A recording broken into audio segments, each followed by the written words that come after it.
for someone that has never been to any of like an event like this, what would you say that they should expect when they walk into your event? My vibe is house music. Yep.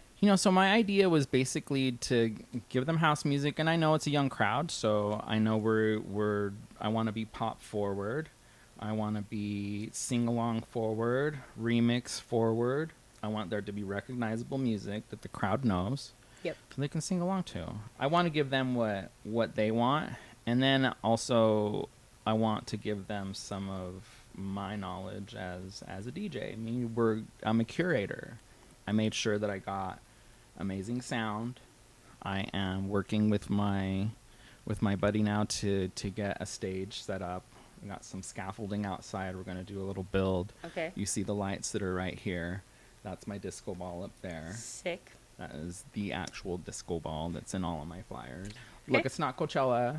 No, but it's gonna be fun. It's gonna be so fun. But I got some projectors. I got tons of lights. We got lasers, and then we got a good sound system, which is always key. I think that we can just start. Okay. So, my first section is your origin story. So, how far do you want to go back? Well, how did you start, and where did your name come from? So this is a bit of a rebrand for me. Okay. So this rebrand started about maybe 2 to 3 years ago. So I was kind of in DJ retirement. So, if we're to go, do you want to go back to the beginning of the DJ story? Yeah, that's what people want to hear, and I'd like to be able to give you a voice for your story to be archived in a place where it's going to be published, and people that are interested will see it. So, whatever you think that they would love to know, tell it. So, I went to my first rave in 1996. It was out here in the desert, by Stansbury Island. And then I was going to Utah State University at the time, just going to school there. And then I did a student exchange program, and I went to Maryland. Okay. And I had a friend out there who was going to raves out there in D.C. And so we ended up going like every weekend. This was 1997, 98. We were going to D.C. and Baltimore like every weekend. So, and all of my friends that I met were all DJing, and my friend Rob, he would have a place in Laurel, Maryland. I don't know if anybody knows where the fuck that is, but Laurel. Laurel. It's between Baltimore and DC.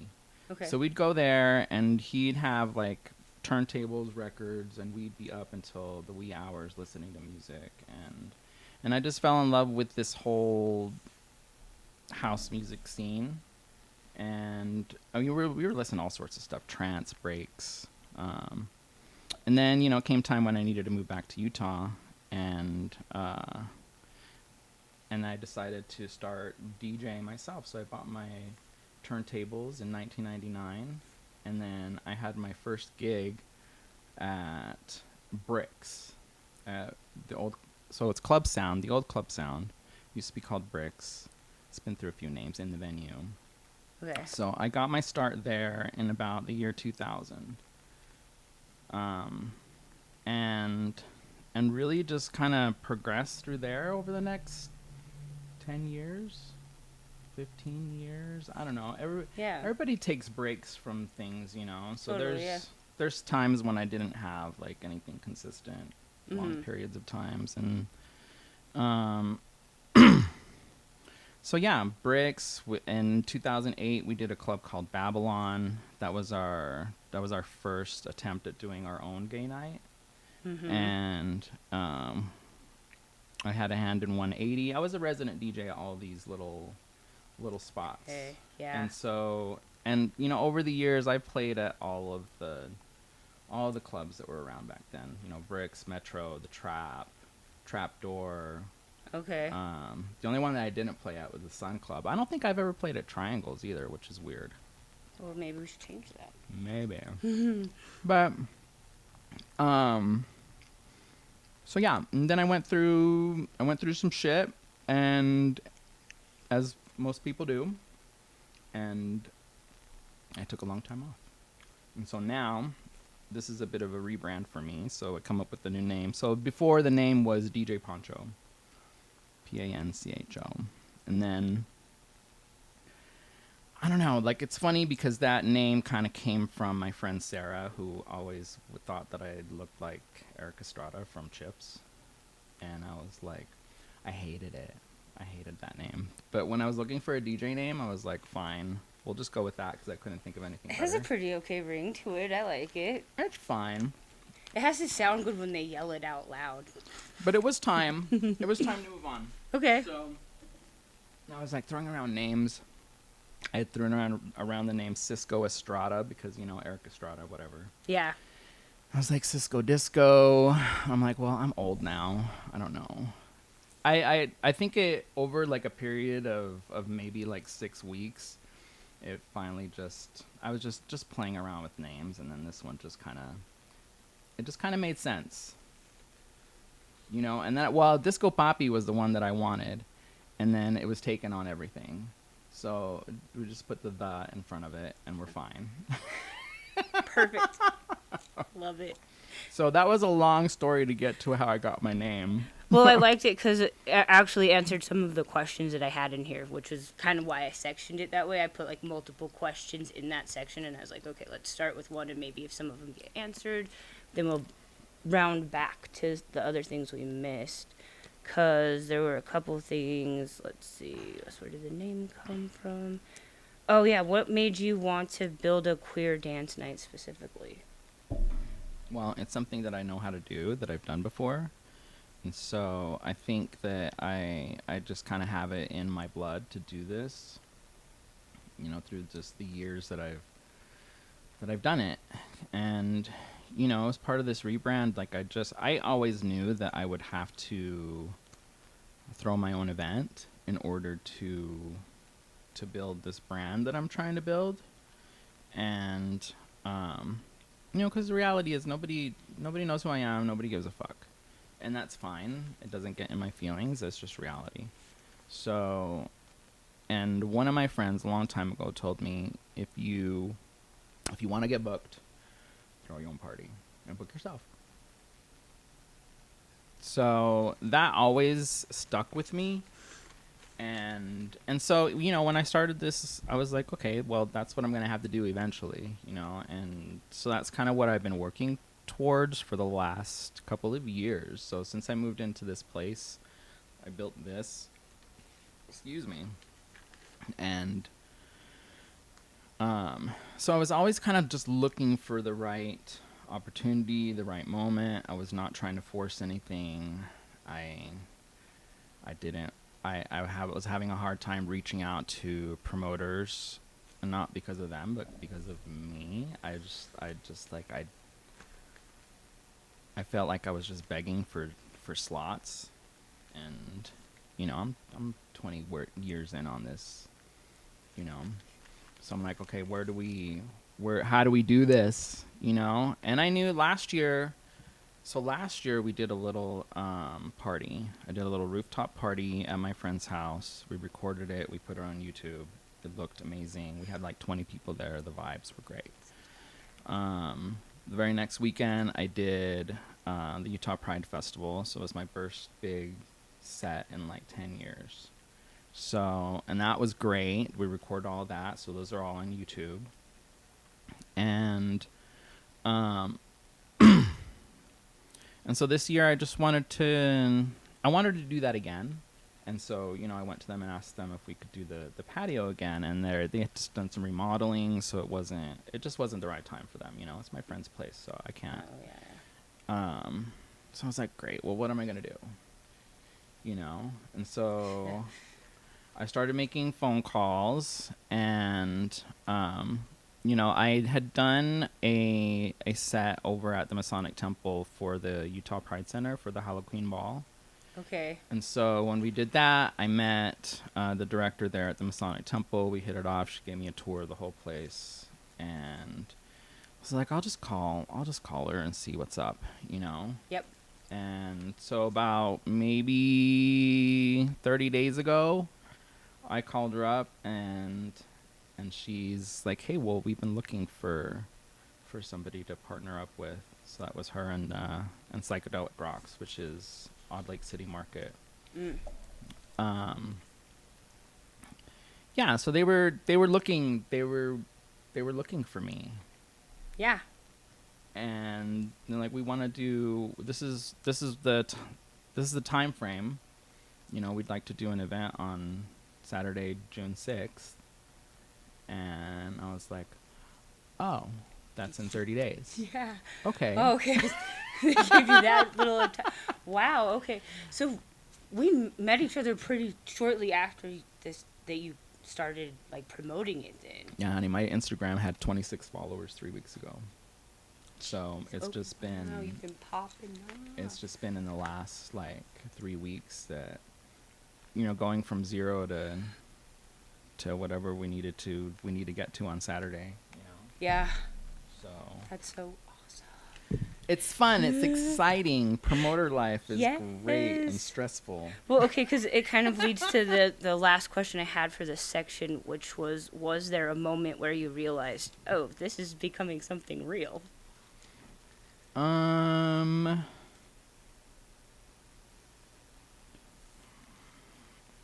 mean, I don't know. I feel like I always have those moments now, just because of the path that I've been on. But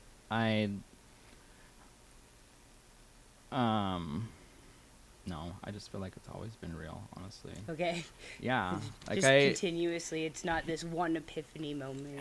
Yeah, I get so used. These things are happening a lot in my life right now. Okay. You know, Yeah. I'm living a very spiritual path, and you know, I've just not take for granted, but come to expect abundance and things. And things are right now is when things are happening, you know, and I'm gonna embrace it, and I'm going to do my best, and hopefully everything works out, and we continue to build and grow. I mean, this is just the first. I want to do more, you know, but it's really dependent on the community if they want to support it. Yeah. Yeah. No, I can relate and understand. Yeah. In some similar ways, absolutely. And getting to the event itself, for someone that has never been to any of like an event like this, what would you say that they should expect when they walk into your events? What's fun, and the circumstances led to this being an 18 plus event, and kind of what came to my mind was my past and where I was in this city when I was 18. And when I was 18 years old, we had a place called Bricks that we could go to, and they had a gay night, and it was super fun. It was like 18 plus on one side, 21 plus on the other side. And it was fun, you know, and so we were under 21, and we just had a place to go. We had a place to go dance. And I see the landscape of the city right now, and that's just not something that is available on a regular basis. Yeah. I have had some first-hand experience with some of this, which we will talk about after the interview, because there's some things that I would like to collab and pick your brain about off camera. Secret stuff, everybody. Maybe kinky stuff, who knows. Beautiful. So I mean, first and foremost, that was where my thoughts went to. I'm like, I know we're probably going to have a younger crowd. I know that this is a non-alcoholic event, and that there are people that are interested in that. They want to go drink, and that's cool. Yeah. And hopefully for the next one we can make something happen. But this is what we got for this one. So I'm going to focus on this audience and give them the best experience. They may have probably never been out before. Maybe they have, maybe they haven't, gotten a little taste of a little bit of nightlife. Exactly. You know? What I envision for this show, I mean, my vibe is house music. Yep. So I have my brand, which is House Music is Gay Radio, which is a fun thing that we do on Twitch. And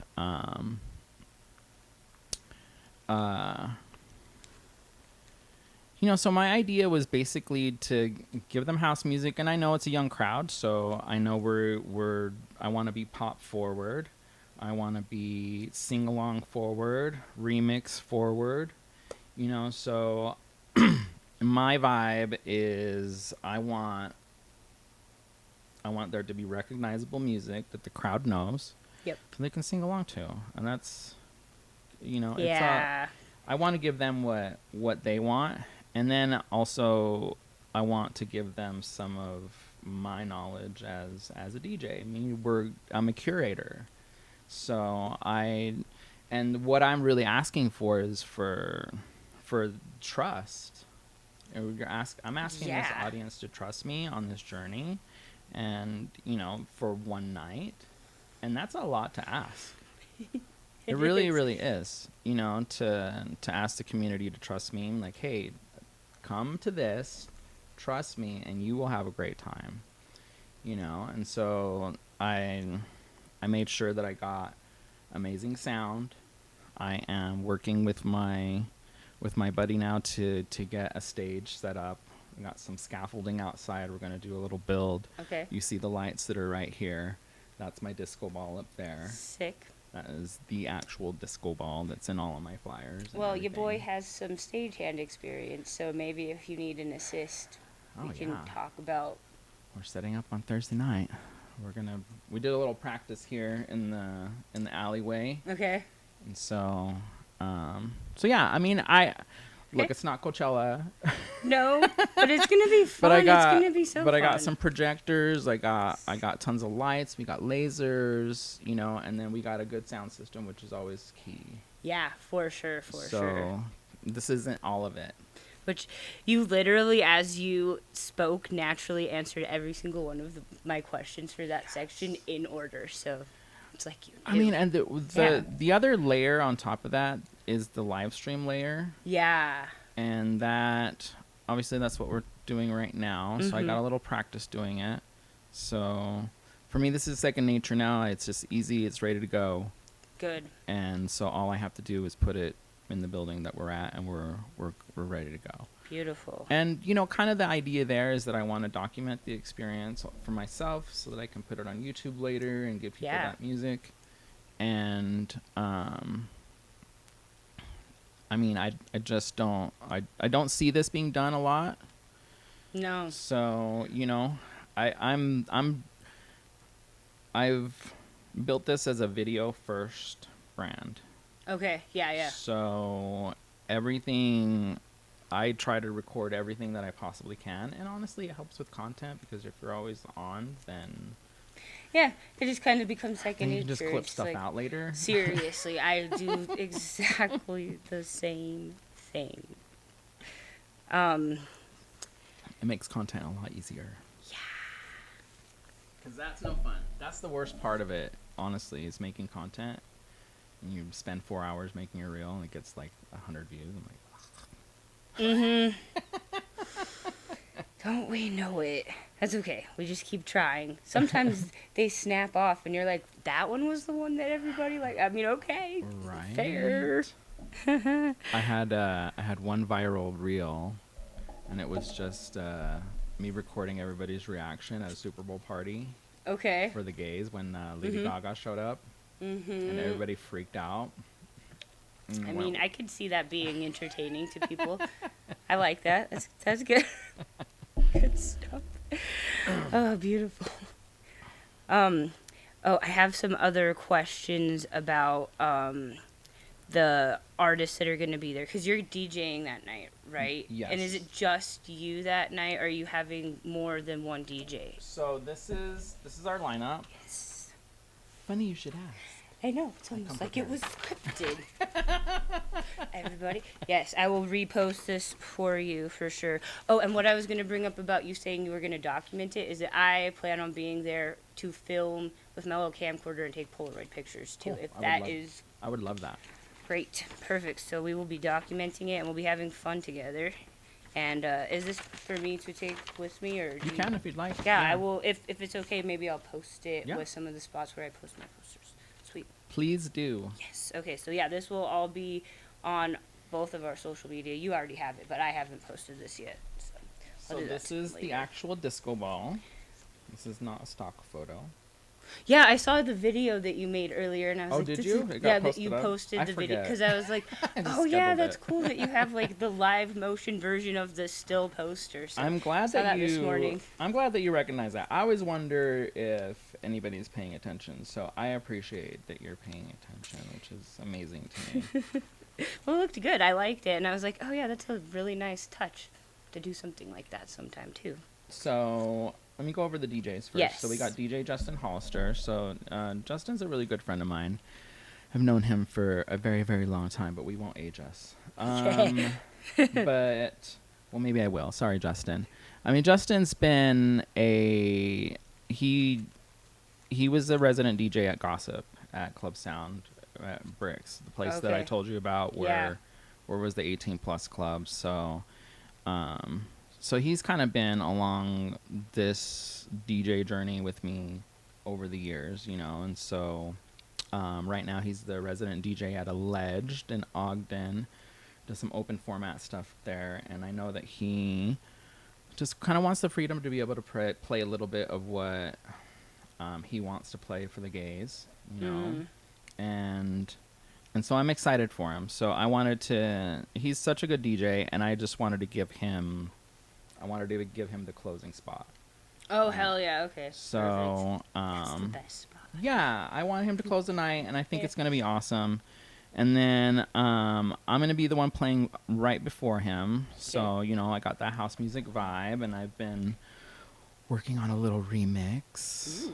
which is the song that I've been using and kind of the inspiration for this whole thing. We can talk about that in a minute. Okay. So Harris Pilton, she's an up-and-coming female DJ. She's got that pink vibe. Pink is actually rose quartz is my brand color. So anytime somebody's doing the whole pink thing, I was just like, okay, something's happening here. What's going on? Mm-hmm. So she's cute. She's really nice, and her sets are very pop forward. Ooh, so good.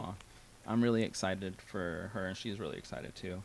And then DJ JJ, so he's the owner of Flipside Fun, which is a mobile DJ business. So shout out to Flipside.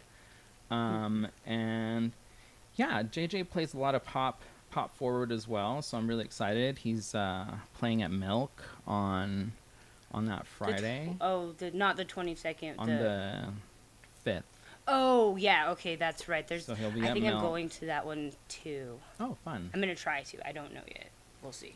But Yeah, so if I'm really there, I'll say hi. excited. I think he's our opener. So we open up at 8:00, and so if you come early, and I don't know if you saw this, but we're doing a guest list.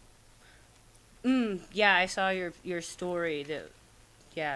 Yeah, so we're running a guest list. The guest list, basically the way that works, you go sign up on the ticket page. It's one per email, and we're capping it out at 300. So hopefully we can fill it up. And the idea is you can get on the guest list. We'll let you in for free if you show up before 10:30. So that's the cutoff for the guest list. So Okay. I know awesome. times That's are tough kinda cool. right now. So Yeah. if we can give back a little bit, that's great. That's so sweet. Cookie Puss. Cookie Puss, I believe, is new on the scene here. She's from Idaho, I believe, and just had some viral videos with her shenanigans. I think she's hilarious, and she's been super awesome.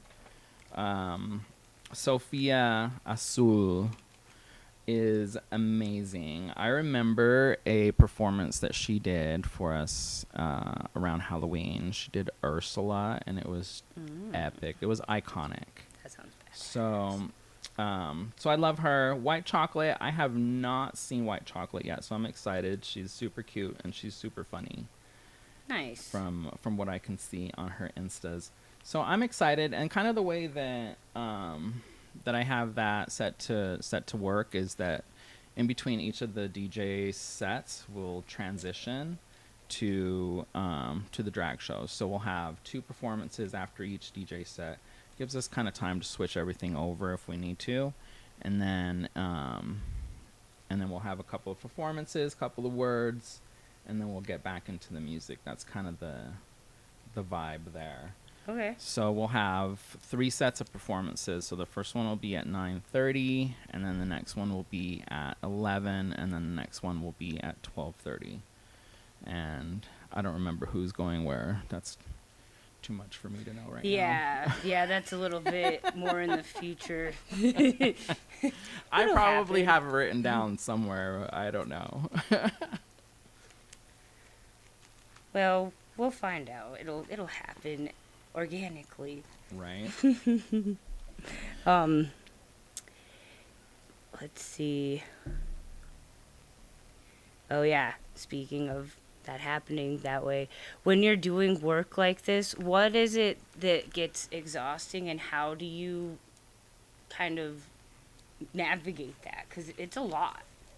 Yeah, I mean, I'm everything right now, you Yes. know. And what gets exhausting is that I have to also do my day job. Which if I didn't have to do that, then I think I would have, well, a lot more time to rest. That's for sure. But the one thing that I definitely do every morning is I do my meditation. So I take time. That's why I was like, I'm usually not ready before 1. Like I wake up like at 9:30 today, but it takes me about 2 to 3 hours to go through my meditations, shower, breakfast, coffee, and then just to go over my meditation notes, you know, before I even get up from the kitchen table to tidy up my kitchen, because that's what I do every morning too. You know, it's just 'cause I got to keep up on that. So yeah, I have a morning routine, and if I don't have to go to work, I'll stick to it. And it keeps me grounded. It fills me with love, and yeah, I just really feel calm, even though I know that there's so much to do, you know. Yeah. Just to have a little bit of trust that everything's gonna work out, you know. Yeah, the meditation helps with that too. Yeah, and I've turned the TV off for the most part, so no news. Oh, that's a good idea. I should do more of that. I feel so much better not having to look at his face every day.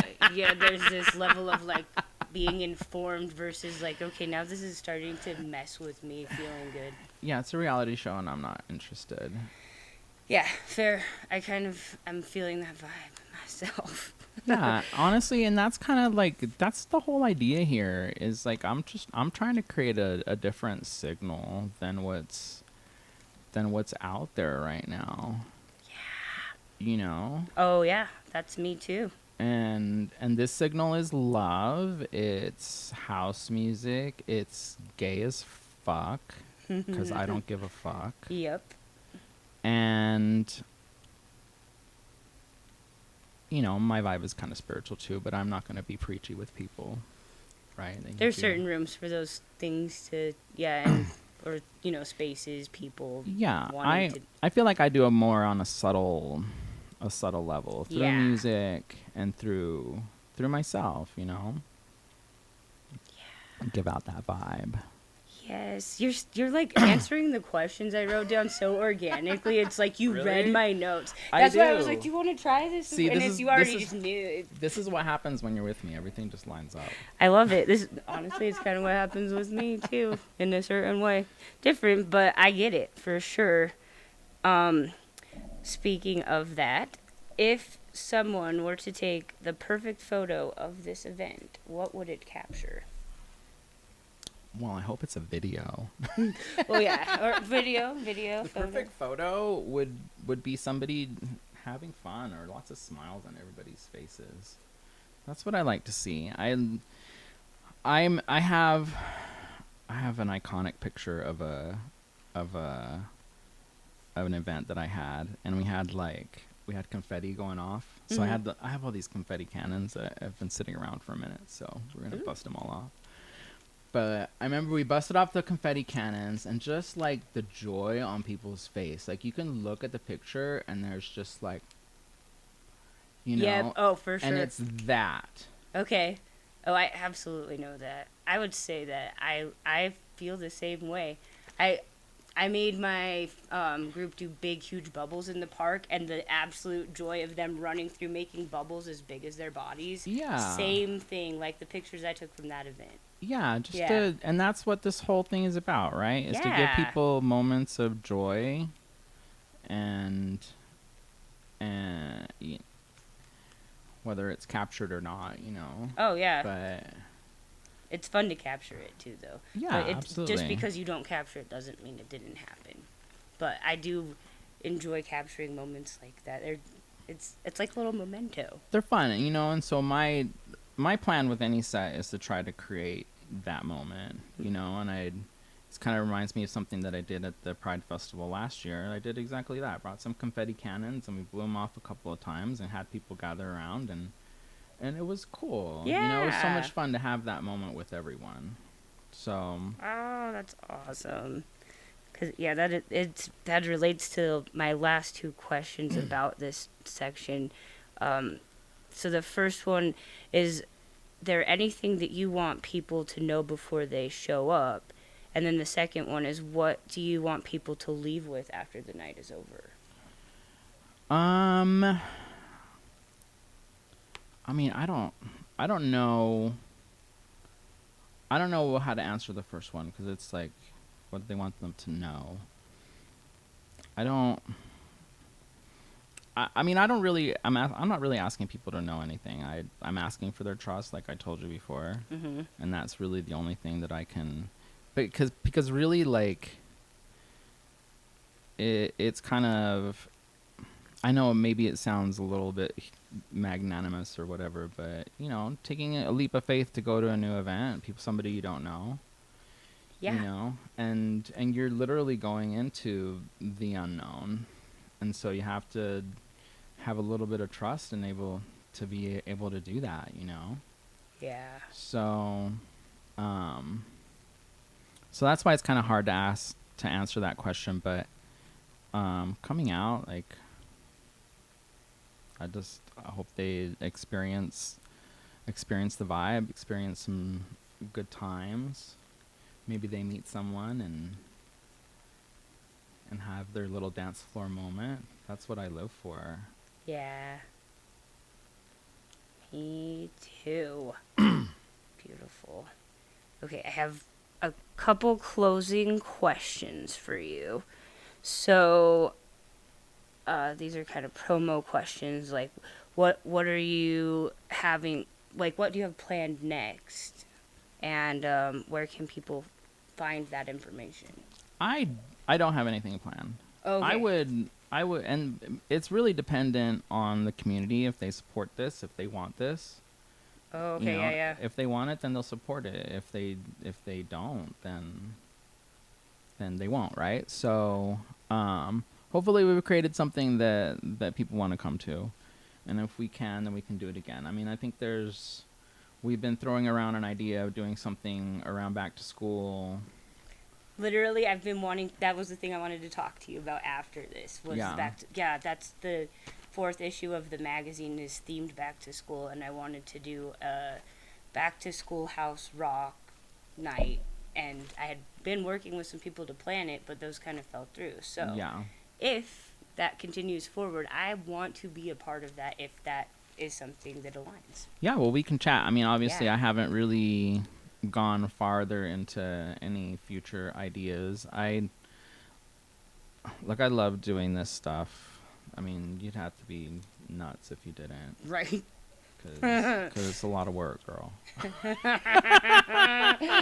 Seriously, don't. Okay. Yeah, I just have one last question. Is there anything that I didn't ask that you wish people understood about what you're building? Yes, that's the name of the event, because I want you to know where it came from. Oh, yes, yes, yes. So, leading up to this, so I've been producing music. So I've been teaching myself to produce for a while. And I'm finally getting to the point where it's starting to be technically professional. Does that make sense? Oh yeah, yeah. So because there's creativity and there's stuff that sounds good, but at some point like you have to hit technical specs as a producer in order to really advance the music forward. So it's finally getting there. The latest song that I've been working on is a remix of Shiny Disco Balls, which is a song that I used to play back in like 2008 at Babylon. And don't ask me who it's by right now because I can't remember. But it was like electro house. I think that Shiny Disco yeah, I looked it Balls. up after we talked on the phone when we were planning this because Yeah. you told me this when we talked on the phone. Oh, did I? Yeah, and I went and looked up the song, so I know which one you're talking about, and I can probably link it. So that's the original song. So basically what I've been doing in order to become a better producer is to just practice my remix skills. So I am in the middle of making a remix of the Shiny Disco Balls. So, and it's starting to sound good, and I'm super excited. I still have work to do on it, and today's Tuesday, which gives me just a few days to try to finish it. You got it. You got it. Because I would really like to play it at this event. But so when this event came up, I called. I told my friend Vanessa, my bestie, and she's like, just call it Shiny Disco Balls. I'm like, I thought of that, but I don't know. I don't want to make this all about me. You know what I mean? That's like the last thing that I want to do. Yeah. So, but then it kind of just dawned on me, the Shiny Disco Ball, just added that in front of it, and it's fine. Yeah. Works. Everybody knows what a ball is, right? I don't have to explain that. No, I like it. It's good. It's So- kind of like a good play on words too. And I was out of time. Like, Yeah. I'm like, you need to come up with a name now. That's kind when the of best thing. names come out. I feel like when you're on the crunch and you're like, okay, this is it. Oh, okay, there we go. Yeah. So I mean, that would be the one thing. I'm working on music, and hopefully I can bring this song to a fruition, and that people like it. I'm trying to build a career in house music. Like that's my intention, Oh, and yeah. that's my goal. Like every morning when I wake up. So, and that's the plan. Yes. So I don't have to be a server anymore because that hurts. Yeah. My feet hurt, girl. Yeah. Ugh. Okay. Well, that was the last question. Unless you wanted to add anything else, like where to follow you or whatever, like I will definitely tag you and such. But So my socials right now are on Instagram at Planet Papi TV. So that's PLANETPAPI TV. On Instagram, I'm also the Disco Papi. And Hi, May I Help You? Premier DJ Services is my. I saw that. I was like, that's cute. Yeah, I mean, my name's Jaime. People have a hard time kind of saying my name. So Yeah, it kind of helps. if I them spell it out along. phonetically for you, Mhm. then it works. Yep. So that's the official name of my business, which is the umbrella for all of these things. Yeah, I mean everything's on YouTube. The Disco Papi. That's who I am. Perfect. Cool. Lovely. Thank you. Thank you.